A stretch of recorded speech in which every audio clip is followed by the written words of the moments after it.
Hello दोस्तों, स्वागत है आप सभी का आपका अपना चैनल सांस्कृतिक नॉलेज में।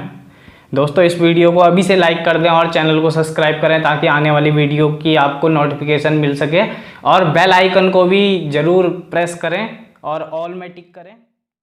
दोस्तों, आज हम बात करेंगे नवरात्रि लेट क्यों हो रही है और अधिक मास मल मास के बारे में भी बात करेंगे। दोस्तों, नवरात्रि जैसे कि अभी तक हमने देखा है कि श्राद्ध होते हैं, श्राद्ध के अगले दिन से ही प्रतिपदा से नवरात्रि प्रारंभ हो जाती हैं। और जैसे कि इस साल सन 2020 में ऐसा नहीं है। सन 2020 में 165 साल बाद एक ऐसी घटना होने जा रही है जिसे एक बहुत बड़ी खगोलीय घटना भी माना जाता है। पहले श्राद्ध है, भाद्रपद मास समाप्त होते ही अधिक मास लग रहा है और अधिक आश्विन मास लग रहा है, और एक महीने नवरात्रि लेट है। जब अधिक मास खत्म होगा 14 अक्टूबर को, और उसके बाद ही नवरात्रि प्रारंभ होंगी। तो आइए जानते हैं अधिक मास क्यों आता है, क्या होता है, और इसके आने से नवरात्रियां लेट क्यों हो गई हैं। तो आइए इस बारे में हम कुछ विशेष जानते हैं। दोस्तों, हिंदू कैलेंडर में हर 3 साल में एक बार एक अतिरिक्त माह प्रकट होता है, जिसे अधिक मास या मल मास या पुरुषोत्तम मास के नाम से भी पुकारा जाता है। हिंदू धर्म में इस माह का विशेष महत्व है। पूर्ण भारत में हिंदू धर्मपरायण जनता इस पूरे मास में पूजा पाठ, भागवत भक्ति, व्रत उपवास, जप और योग आदि धार्मिक कार्यों में संलग्न रहती हैं। दोस्तों, जैसे कि इस मास में कई ऐसी भी चीज़ें हैं जो नहीं की जाती हैं, और कई ऐसी चीज़ें हैं जो इस पर करने से अधिक 10 गुना अधिक फल प्राप्त होता है। ऐसा माना जाता है कि अधिक मास में किए गए धार्मिक कार्यों में किसी भी अन्य माह में किए गए पूजा पाठ में से 10 गुना अधिक फल की प्राप्ति होती है।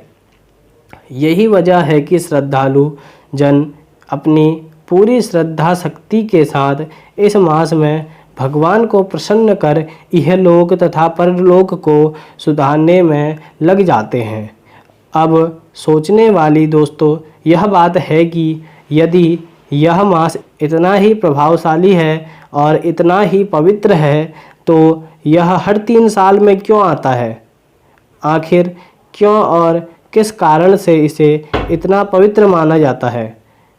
इस एक माह को 3 विशिष्ट नामों से क्यों पुकारा जाता है, और किस नाम से पुकारने का क्या कारण है, यह भी हम आपको आगे बताएंगे। दोस्तों, हर 3 साल में क्यों आता है, इस बारे में जानते हैं। यह 3 साल में इसलिए आता है क्योंकि भारतीय हिंदू कैलेंडर सूर्य मास और चंद्र मास की गणना के अनुसार चलता है। अधिक मास चंद्र वर्ष का एक अतिरिक्त भाग है जो हर 32 माह 16 दिन और 8 घंटे के अंतराल में आता है। इसका प्रकटाप सूर्य वर्ष और चंद्र वर्ष के बीच अंतर में संतुलन बनाने के लिए होता है। भारतीय गणना पद्धति के अनुसार प्रत्येक सूर्य वर्ष 365 दिन का होता है 365 दिन का होता है, और वहीं चंद्र वर्ष 354 दिनों का माना जाता है।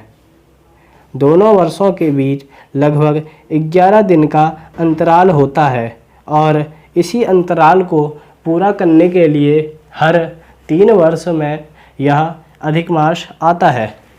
दोस्तों, इसी बात के साथ एक कहानी और है इसे अधिक मास भी कहते हैं। दोस्तों, जैसे कि आपने प्रहलाद जी की कहानी सुनी होगी।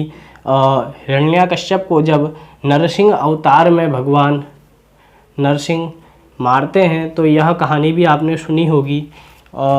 जिन ने भागवत सुनी है वो अवश्य जानते होंगे। जैसे कि नरसिंह भगवान अवतार लेते हैं, न मैं दिन में मरूंगा, न रात में, न घर में, न बाहर। तो वीडियो ज़्यादा लंबी हो जाएगी, शॉर्ट ले लेते हैं। तो न पशु से मरूंगा, न मानव से मरूंगा, न अस्त्र से मरूंगा, न शस्त्र से मरूंगा, न 12 महीने में मरूंगा। आप सब जानते ही हैं उस समय संध्या काल चल रहा होता है, न दिन रात होती है। तो अब मेन बात आती है 12 महीने में भी नहीं मरूंगा। तो भगवान तभी उससे कहते हैं तेरे लिए अलग से हमने व्यवस्था बनाई है, वो व्यवस्था है अधिक मास। तो इसी मास में हिरण्याकश्यप का भी वध हुआ था दोस्तों। और आइए जानते हैं इसे मल मास क्यों कहा जाता है।